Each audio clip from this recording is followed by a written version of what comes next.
it's all about what God says, not about what we say. You say what God says. Well, the Bible tells us what God says. I don't, like, I read the Bible. That's your interpretation of the Bible. Well, And the Bible, there is a right way to interpret it. Struggle because they're forced to have babies that they can't take care of, that they might not, like, I just think if they had the choice, they might be able to do a lot of good for society if they weren't forced to have a baby that they weren't ready to have. You shouldn't talk in terms of forcing someone when we're talking about loving children. You're being forced to, if you are put in the position that you were forced to, if you were raped and you become pregnant. Nobody has the right to murder.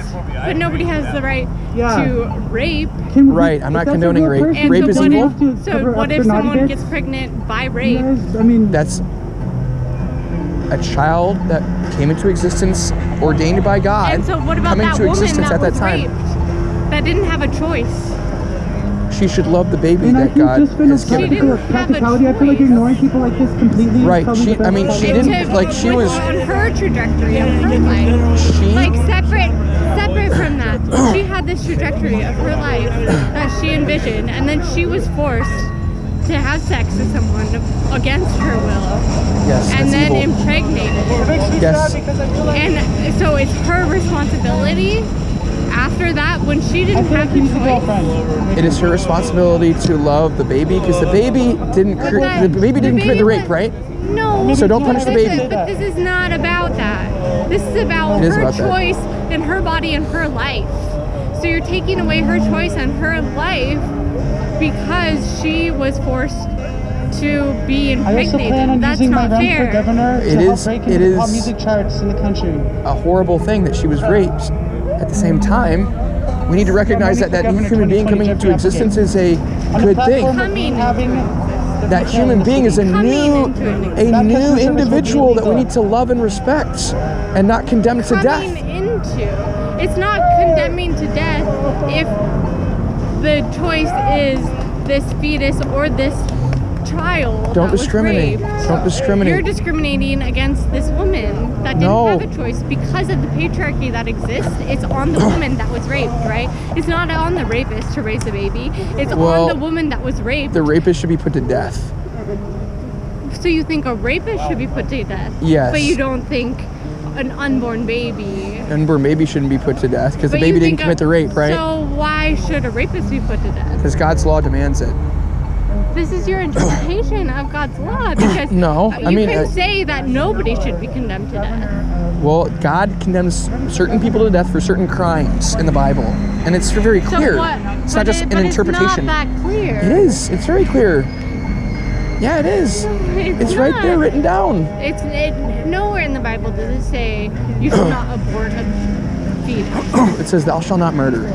Yeah, so thou shalt not murder. Right. So why should you murder a rapist and you shouldn't murder have an abortion? Murder is the unjust intentional killing of somebody. So it's not unjust to kill somebody when God says they should be killed for a crime. When it's compared to this woman's life that she could have had this trajectory when she didn't have a choice.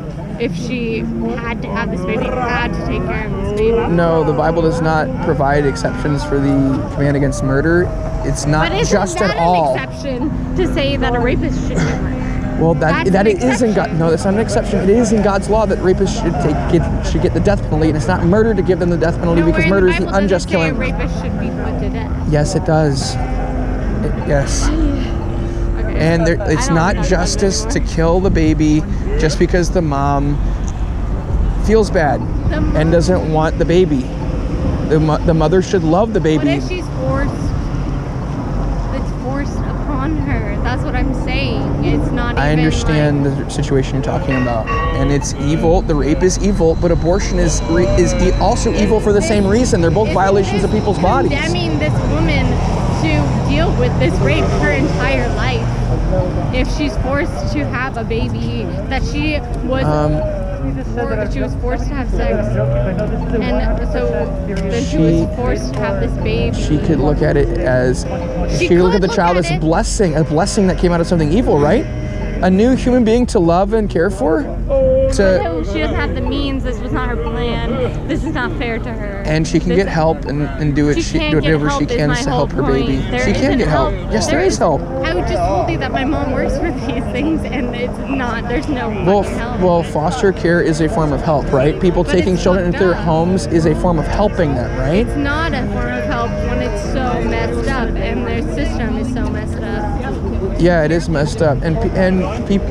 What we should be pushing for is people being responsible, not having sex outside of marriage, not creating children outside of the marriage context. Have sex out of marriage, right? And that's the reality. And we need to fight against that and like cry out against that, you know. And